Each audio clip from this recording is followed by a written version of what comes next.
Research strong will touch the higher side. Welcome and thank you for joining us. Today I'm honored and excited to speak to two distinguished professors from the University at Buffalo's School of Management. Dean and Professor Iyer, as well as Associate Professor Vedantam. I first worked with Professor Iyer during his time at Purdue University, which was before he became the Dean at the University at Buffalo's School of Management. At Purdue, Professor Iyer did his research in the fields of supply chain and trade. And now at the University at Buffalo School of Management, Professor Iyer does his research in logistics, operations, and as well in global trade. And his background, both at Purdue and now at Buffalo, making an amazing example for someone who has worked with Kirchner's US import records for a very long time. Professor Vedantam brings deep expertise in the fields of supply chain operations and sustainability. His research goes into data-driven insights on trade and economic decision-making. This makes him the ideal person for us to understand how Kirchner's US import records are actually being used in research, both by researchers and by students. Together, Professor Vedantam and Professor Iyer offers an amazing perspective on how large-scale trade data can support or even push forward policy analysis, industry applications, and of course, trade research. Today, we'll discuss why the University at Buffalo chose Kirchner's US import dataset, how it's being used in their research, and what insights it has provided. I would like to start by introducing Dean and Professor Iyer at the University at Buffalo's School of Management. He holds the H. William Lichtenberger Chair in Management. He's a renowned researcher in supply chain management, logistics, and operations research. And he previously at Purdue University played a key role in supply chain and manufacturing research initiatives. He has published extensively in top academic journals on inventory management, supply chain risk, and global trade dynamics. He has worked closely with industries and government agencies alike to enhance supply chain resilience and efficiencies. He's a strong advocate for data-driven decision-making in trade and operations research. The University at Buffalo just recently purchased the US import records from Kirchner from January 2022 to December 2024. Can you maybe describe the data to someone who has not worked with Kirchner's import records before? So for our interest in the data is that it is focused at the level of the individual container, and it tracks the end-to-end flow of the container all the way from a supplier to a port, to the ship, to the destination port, all the way through to the final customer. The second portion of the data, which is particularly interesting, is the focus on the HS code, so you know a classification of the items. So in some sense, one of the things that is really important is that it allows at a local level or even at an individual company level, their link to the world at large. The US imports are open records, unlike the data in other countries. And therefore, there is this view that you can get an idea of how each region gets linked to the world at large. This is vitally important for students, and it's also important to understand how those trade links change as a function of government policy changes. So for us, 22 to 24, in fact, 25 will be particularly interesting. So we look forward to getting 25 data too as soon as it becomes available. And the main reason is that very often people don't understand how decisions made at government levels impact the local level.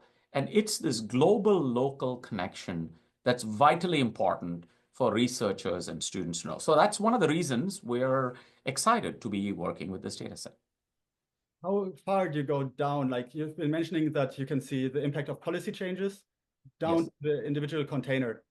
Does your research only go to the individual container, or do you just look at the big picture? No, there is some work to be done to clean up the data. Don't get me wrong. And the reason is because individual shippers don't have their manifest being completely complete. There are inconsistencies, etc. But once that is fixed, and these days using a lot of generative AI tools, you can fix it. We go down to the individual customer who's receiving the shipment. This way, for example, we can go to a zip code, our local zip code, look at all the companies in our zip code and ask, how are they connected to the world? What do they buy? And where do they buy it from?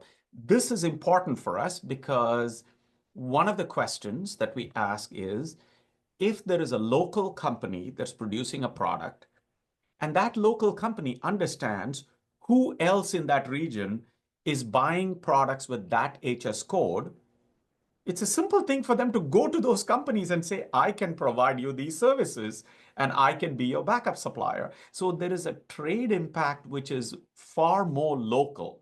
And we think that that has a big impact in companies thinking about expanding, adding capacity, automating, etc. There is sort of a value proposition we can make. So we're very eager to do that. I do want to caution that in order to do it with a high degree of precision, some work needs to be done to clean up the data. But that is all completely reasonable. And this is really something for our students to understand, that manifest data is not clean. That's because shippers choose.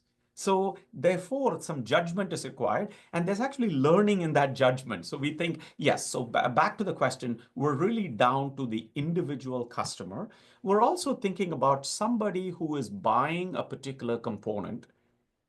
It's useful to see other companies for that HS code. Where are they buying from? Who are they buying from? So there's both a selling opportunity, but also an opportunity to streamline the procurement by looking at where everybody else is procuring from. Okay, that's super interesting. Now, like the data set is huge. At the same time, you can look into the individual container. How does that data compare to other data sets you've worked in the past for other research? There are two separate questions, and I'll let Aditya talk about some details soon. But there are two things. One is just in the area of trade. If you look at imports, there are many people who provide summaries of imports, but they don't give you access to all of the data. I think your data set is one of the unique ones. The Kirchner data is one of the unique ones that gives you all of the data in one place. So that is pretty significant. Okay. Mm-hmm. So that is very important, and it's very useful for researchers because our interest is not a commercial interest. We don't have a commercial interest. We have an analytic interest, and we're a university. So most of what we do is to just assist. And in many cases, it's small businesses. It's not large businesses. They don't need anything from us. So it's that. So that I think is unique. If you had asked me a few years ago, this would have been a tremendous data set, in terms of size. But these days, when you're trying to compare with the kind of, large language model data sets, I mean, it is. So I think in the logistics space, this is a pretty comprehensive data set and a very large data set to use in the classroom. And I think that's where I would emphasize. In the classroom is where this comes in, which means that students get to realize the details and they get to jump in and do an analysis. So for example, you can give an assignment saying, analyze shifts in imports of apparel. Mm-hmm. And suddenly people will see that imports from Vietnam have grown so much that I think as of last year, the total imports from Vietnam in terms of containers into the United States just crossed the imports from Germany. Nobody would have expected that this much volume changed, but you see it in the data, right? Now, the composition is different. Obviously, imports from Germany have a slightly greater value added than imports from Vietnam. I mean, that is certainly that. But it's just useful for students to understand that kind of a shift so that they start seeing, how things have changed in terms of flows. So yeah, it's unique in that sense. But I'll Okay. hand it over to Aditya to chat some more. Before we head it over, there's another two more questions. Yes. You mentioned that you're looking forward to the data of 2025 for Yes. research. How new does the data have to be? Is it by month? Is it by year? Or do you compare like even bigger sections of time? So month would be great, by month. And the reason is because there's a monthly report that is put out by various other publications as well as individual ports. So the port of Los Angeles, Oakland, New York, etc., put out reports regarding flows. And that's because there's a lot of focus on imports, exports, etc. And that is something which many people think of sometimes as a early read of how the economy is doing. Okay. Okay. Uh, Yeah. and there are so many reasons associated with the growth in imports. It might be people are importing before tariffs go up. It might be all kinds of reasons. But so there's certainly monthly is important. The date as such is a little tricky because it's a function of when the ship actually pulls into the port. But monthly is really a good, at least from my perspective, a good read. What's also useful to see is where the goods are coming in.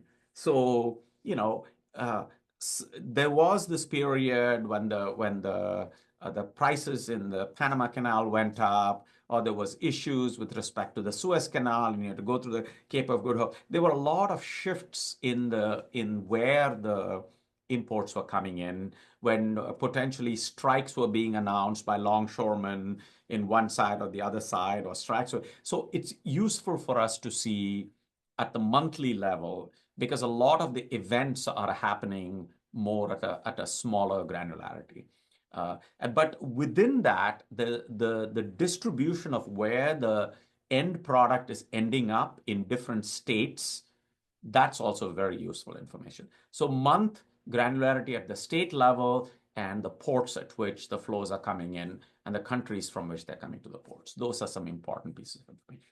Yeah, on a broader level, outside of econ and business, do you see other fields where this data would be important for research?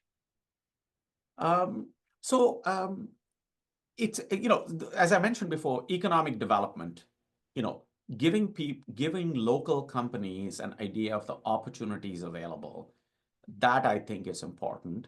Um, and it really goes in the area of resilience of these small companies because the small companies, the smallest shock hits them very hard. They're selling a particular product. There's a problem in that product. The question is, what do I do? The greater the range of options they have, saying, and I think one of the things that we're looking at is we're trying to tell the companies, take a look at your capabilities. You use your capabilities to produce this product today, but you're capable of producing a number of different products. In your back pocket, if you knew all these other products and you start working on other things you could do, that's a natural hedge. So that is something we're trying to assist with small businesses. And this is because small businesses cannot afford to hire consultants, etc. They use students and others just to give them an idea of what to do, and so we're just providing a service to them. So it's more students learn, they get an opportunity to talk about. So that's something where it's particularly important. Uh, Otherwise, it's just sort of uh, the shifts in the link between the macro and the micro, as I mentioned before. The fact that it's so tangible, people sort of realize that in general. They don't realize how quickly things would change, how quickly Vietnam becomes a much bigger player. All of those things are important because that suggests how things are changing across the world. And I think that notion, it sort of makes the student in the classroom more interested in the world at large rather than just focused on what do I have. And I think that is something that's sort of a concept, but it's important for us in the classroom to get our students to understand that the world matters in the way in which it affects the local environment. Okay, I have one more question to close it off. Is I think a lot of other researchers will be watching this from other universities. Yes. In which case would you suggest them to work with Kirchner's US import trade data, or where do you say it would not be that suitable? So first, if you're going to use the data at a very granular level, then I would say spend the time to clean up the data so that it works for the particular question you're asking. And this is just because shipping manifests are not clean and the shippers don't take the time to clean things up. So you've got to check the zip code and the address and the state, etc., because the shipper is not being clean in their data. So that's something I would say spend the time to clean up the data. By the same token, if you're not going to spend the time cleaning up the data, don't use the data without cleaning it up, because then there is a big disconnect between the volumes you will get at the state shipping level and the actual volumes. They will not reconcile. So that is one thing. At the aggregate level, everything is great. Don't worry about it. Everything is clean in terms of total flows. At the micro level, spend the time to clean up the data. The same is true with respect to the ingredient. I mean, when you look at the value of the imports rather than the quantity of the imports, the value of the imports, you have to be a little careful because not all the imports valuations of the individual container give you a clear picture. You may need to do some work to look at the value part of it. These are all notes of caution just because this is the way shippers ship things and code things. The worry I have in talking to industries who import a lot, I ask them, hey, I'm trying to look at your company's imports.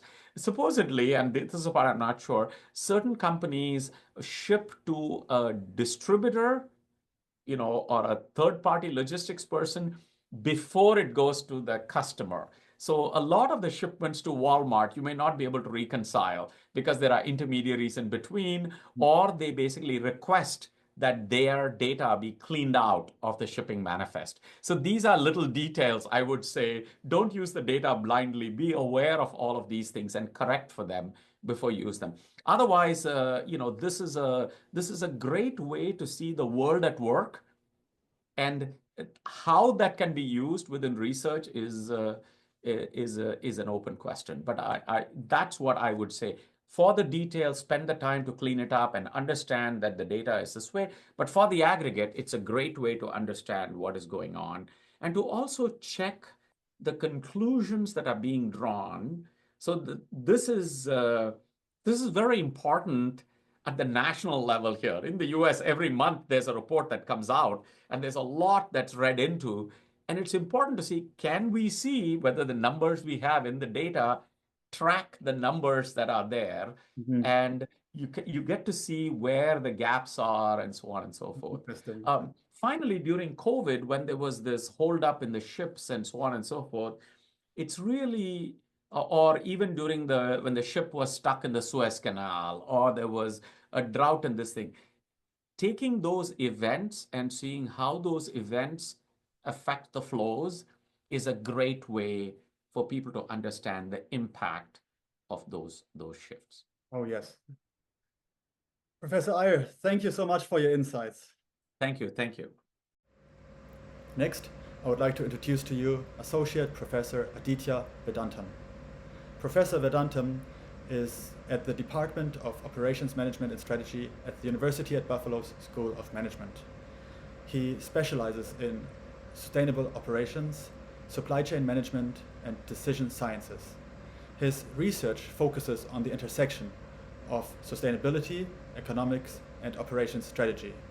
He has published his research on topics such as green supply chains, circular economy models, and how to reduce the carbon footprint. His expertise in using big data analytics to optimize global trade and supply chain networks helps him engage with both academia and the industry to explore data-driven insights and data-driven approaches to supply chain sustainability and operational efficiency. To get started, how do the researchers work with Kirchner's US import records? And what types of research do they do? Right. Thank you, Nicholas. So there are two specific projects that we have been working on involving Kirchner's import data. So the first project is around understanding the neo-sourcing potential for electric vehicle components. So just by way of context, New York State, where the University of Buffalo is situated, has very ambitious targets to get to 100% electric vehicles sold in the next couple of decades. So this requires a strong manufacturing base of electric vehicle components to encourage more electric vehicle manufacturing in the state. And so we have been using Kirchner's data to come up with the list of EV components or electric vehicle parts that are being imported from different countries around the world into New York State. And what we have done is come up with a list of electric vehicle components and their associated HS codes. And then we are looking at Kirchner's data to identify the country of origin for that HS code, the volume of the EV component that's being shipped, its value, and which of these components are ultimately destined for a location or a consignee address within New York State.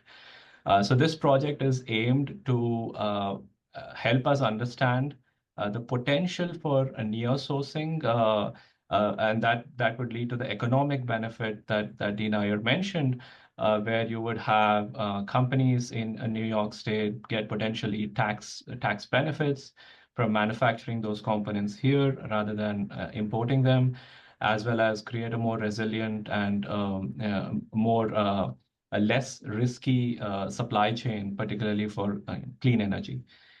So this is one project. The second project we're working on, also involving Kirchner's import data, is related to a third-party a freight forwarder that is in Buffalo, and this company essentially purchases capacity from many carriers and sells this capacity to various customers. So this particular company was interested in understanding or building a model to predict prices for these carriers. And typically these prices are revised every month or so. And the company currently has no other sources of data. So what we did was we are attempting to merge Kirchner's import data for three categories of products the company is interested in, which is cashews, apparel, and footwear. And for these product descriptions, we're sort of pulling out all the relevant maritime shipping records destined to any port in the US from different countries, which would essentially help us understand the volume of product that's being shipped over time at a monthly level. And then merge that data with the pricing data that we are getting with the company in order to help build a prediction model for the prices. So this project would hopefully help the company understand more about what drives pricing fluctuations in sea cargo logistics and make better decisions in anticipation of that. Wow, this is a great example of how you take the broad data and go really, really niche to help a specific company in this case. Absolutely. When working with this data, did you see any, get any insights or uncover something that you did not expect, something that surprised you? So both of these projects are still, we are working through them. They're still in the preliminary stages, but we have uncovered a few interesting insights, particularly in the EV electric vehicle component import area, for example. So what we did there, as I mentioned, is we are trying to understand the nearshoring potential for electric vehicle components. And we are also trying to understand the risk for sourcing from multiple origin countries and so on. So one potential insight that came up with our preliminary analysis was that there were a significant number of EV components for which there is significant nearshoring potential. For example, we identified 5 HS codes corresponding to components like plastics, ironware, brackets, tires used in EV vehicles, and panels. And for these 5 HS codes, as we pulled the data from Kirchner, we found significant potential for manufacturing within New York State, both by value as well as. And the other interesting aspects we are trying to uncover is regarding potential for dual sourcing or multi-sourcing. Many of these HS code or components, EV components, are sourced from a few countries, and we are looking at possibilities where policy, we could make policy recommendations in order to increase the domestic manufacturing and create more suppliers rather than relying simply on sole sourcing. So this was particularly interesting for us, given the interest within New York State to create domestic manufacturing for EV components.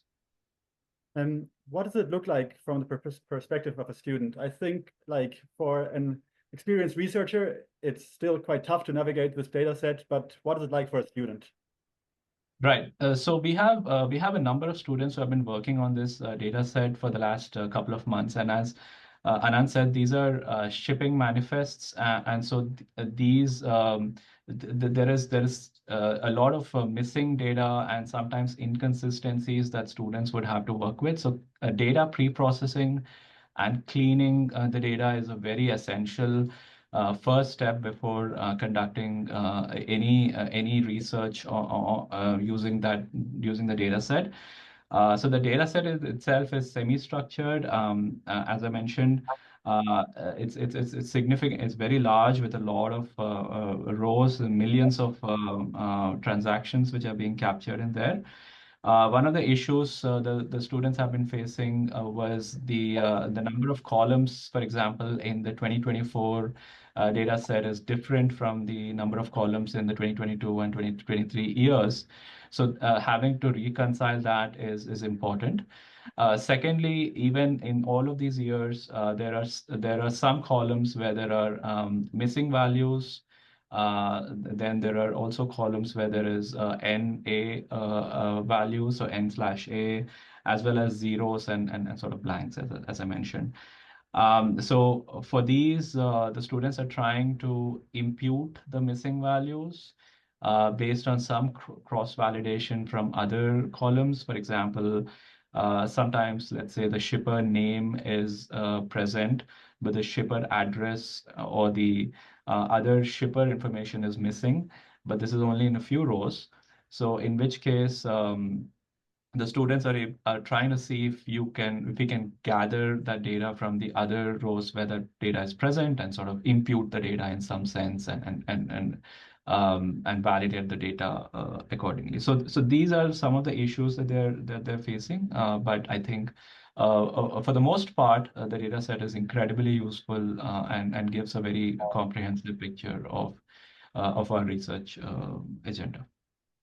Yeah, that follow-up question regarding how you work with the data. It's a huge data set. You've got tens of millions of records in there, each with multiple columns or data points. How do you navigate such a big data set? Right. So that's a good question. So I think the students and we have been working with different software programs to help us navigate through this. So we have been using Python and shell scripts for smaller, workloads. For larger workloads, we have been using Google Cloud. So we upload the data there and then use Python and shell scripts in order to parse the data. We have to use some statistical methods in order to impute the missing values, like I said. And in addition to that, we also would like to use, or we're trying to use Google's BigQuery tool. This is for pre-processing, cleaning, and analyzing the data. In addition, in the future, we hope to use Cloud Address Validation API. So this API essentially helps with validating the address columns directly, as well as PySpark. This is also Google Cloud Data Processing. This is an API for complex data processing methods. So a lot of software tools are being used in order to process the data, especially since it's so large. Okay. And my last question. How do you see the statistical significance of this data set? Is it strong and reliable as a foundation for a research paper? So first, as I said, there are a number of the nice thing about the data set is it's at a very granular level, and we can pinpoint at the container level the origin, destination, and then the monthly level data is present on the volumes and so on and so forth. So it's because of its granularity, it helps in validating and sort of providing statistically significant results. But as mentioned earlier, we have to make sure that the data is clean before we do that. In some instances, wherever the master bill of lading is missing, that is, since that's the primary key, we cannot extract it from other sources. But wherever for example, the shipper name, the container type, consignee name, and all of those information, if they're missing, we can cross-reference it with the repeated instances and fill that up. Another column is the CIF value that has also a lot of zero entries. So instead, we now use TEUs to measure volumetric impact of imports. So from a research perspective, as long as the data is cleaned up and processed, then it is very incredibly valuable. And because of the granularity, we are able to show statistical significance of our results. Yeah. So I just want to add there that what is interesting is, so there have been a few papers published in our field in the top journals using data, but with not using Kirchner data, but other data sets.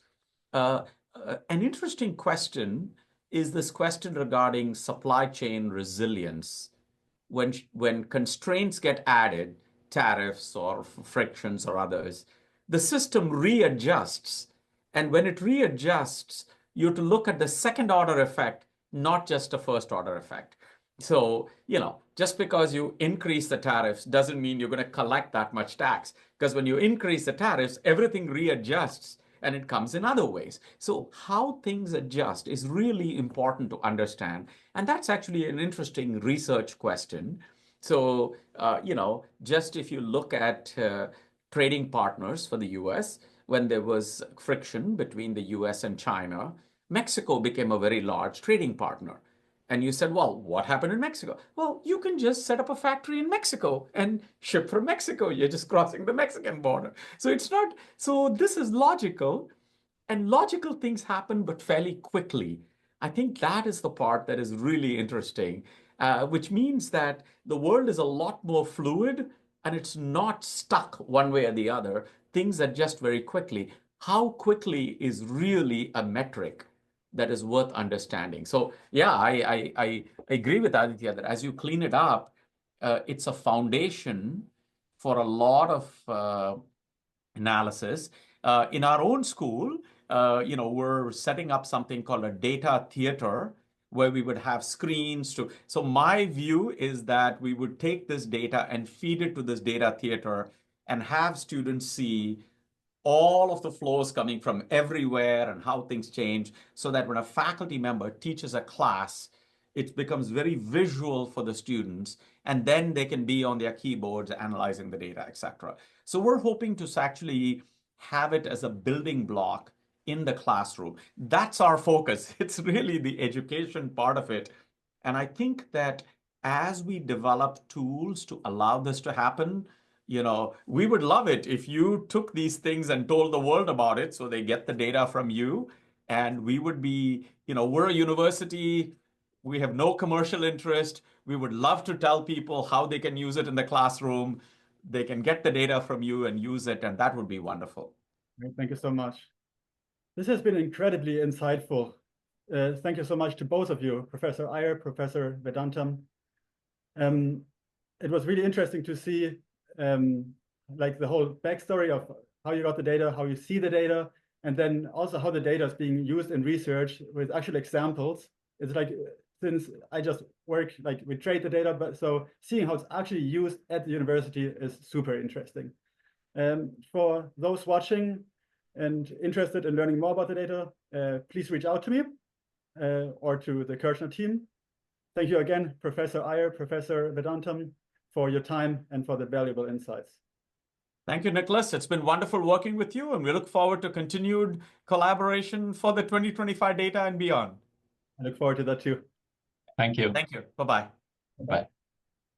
This has been an incredibly insightful conversation. Professor Iyer and Professor Vedantam, thank you both for sharing your expertise and for giving us a deeper understanding of how large-scale trade data is shaping academic research. Hearing how Kirchner's US import records are being used to analyze supply chains, trade flows, and economic trends has been fascinating. And I hope it inspires more researchers to explore the potential of working with granular trade data. For those watching, if you're interested in learning more or accessing this dataset for your own research, feel free to reach out. Thank you again, Professor Iyer and Professor Vedantam, for your time and valuable insights.